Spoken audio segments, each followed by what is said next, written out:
Technology के मामले में जापान का जवाब नहीं, क्योंकि दुनिया में सबसे एडवांस टेक्नोलॉजी का इस्तेमाल करने वाले लोग सिर्फ जापान में ही रहते हैं।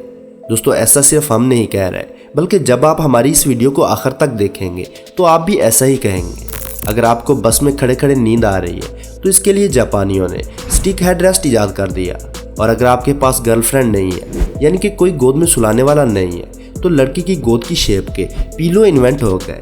जापान में छोटी बड़ी परेशानियों को दूर करना और छोटी बड़ी ज़रूरियात को पूरा करने के लिए ऐसी इन्वेंशंस की गई हैं जिनके बारे में हम और आप सोच भी नहीं सकते।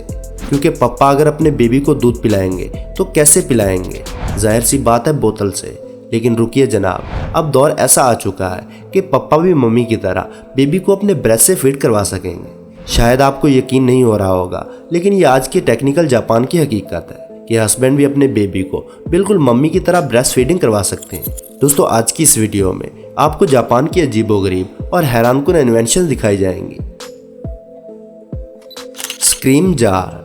दोस्तों, इस डिवाइस का इस्तेमाल जापान में काफ़ी ज़्यादा होता है और इसे कई टेलीविज़न शोज़ में भी दिखाया गया है कि जब आपको ज़्यादा गुस्सा आ जाए और टेम्पर आउट ऑफ कंट्रोल हो जाए तो लगता है कि हमारे दिमाग और ज़ुबान का कनेक्शन टूट गया है और हम क्या बोल रहे हैं हमें खुद भी नहीं पता होता।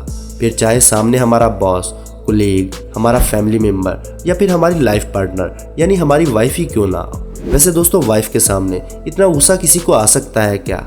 अपने दिल पर हाथ रखकर बिल्कुल सच कमेंट्स में बताएं। जापानी लोग गुस्से के दौरान बोले जाने वाले गैर मुनासिब अल्फाज को साइलेंट करने के लिए इस डिवाइस का इस्तेमाल करते हैं। इस डिवाइस में ऐसी टेक्नोलॉजी इस्तेमाल की गई है कि जब आप इसे अपने मुंह पर लगाएंगे और ज़ोर से चलाएंगे या फिर बोलना शुरू करेंगे तो आपकी आवाज़ को ये डिवाइस इस कदर कम कर देगी कि आपकी आवाज़ सिर्फ आपके करीब खड़े हुए आदमी को ही सुनाई देगी।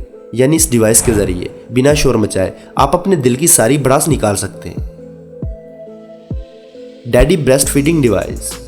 वैसे तो बच्चे माँ और बाप दोनों की जिम्मेदारी होते हैं, लेकिन ये सिर्फ कहने की बातें हैं, क्योंकि बच्चों की असल जिम्मेदारी तो उनकी माँ ही उठाती है। छोटे बच्चों को नहलाने धुलाने से लेकर अपना ब्रेस्ट फीड करवाने तक सारी जिम्मेदारी माँ की होती है।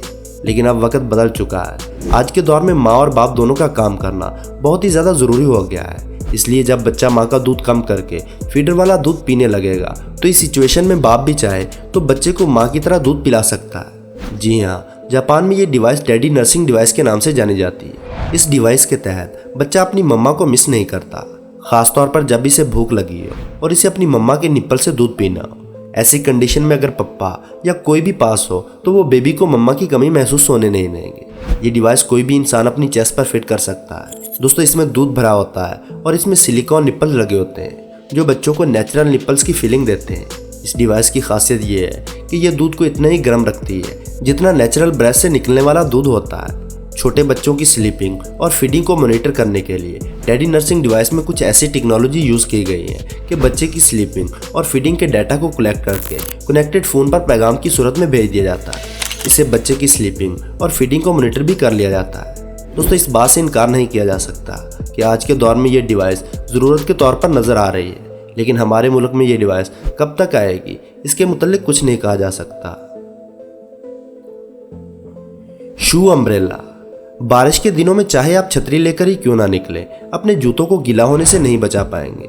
लेकिन जापान में बारिश से बचने के लिए ऐसी बहुत सी इन्वेंशंस की गई हैं जो भले ही देखने में अजीब नज़र आती हों, लेकिन हैं बड़े काम की।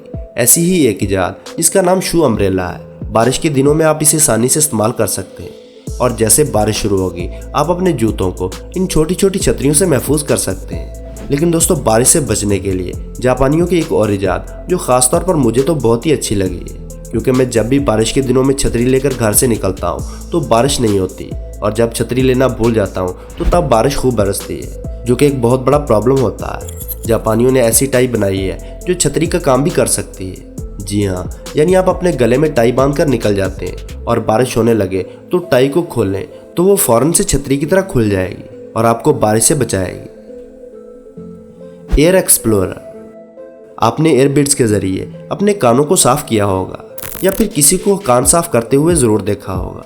इस बारे में डॉक्टर्स का कहना है कि एयरवैक्स को इस तरह से निकालना हमारे लिए ख़तरनाक हो सकता है और हमारे कानों के सेंसिटिव एरियाज़ में ज़ख्म हो सकते हैं। जापान में कानों की सफाई के लिए बाकायदा तौर पर एयर सैलून खुले हुए हैं, जहां आप इस डिवाइस का इस्तेमाल करते हुए कैमरे में देखकर अपने कान में जमी हुई एयरवैक्स को निकाल सकते हैं। इस डिवाइस का इस्तेमाल आप खुद भी कर सकते हैं या फिर करीबी एयर सैलून में जाकर अपने कान साफ करवा सकते हैं। लेकिन हमारे यहाँ तो लोग कहते हैं कि अरे भैया माचिस की तीली तो दे, कान खुजाना है।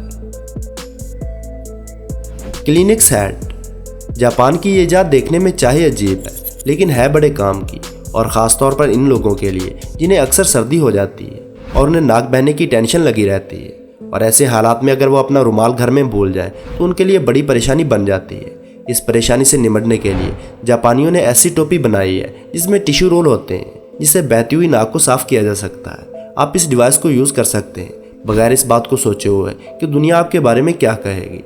अगर आपकी अपनी नाक है तो इसे बचाने के लिए कुछ तो करना ही पड़ेगा, वरना नाक से बहने वाली चीज़ लोगों के सामने आपकी नाक कटवा देगी।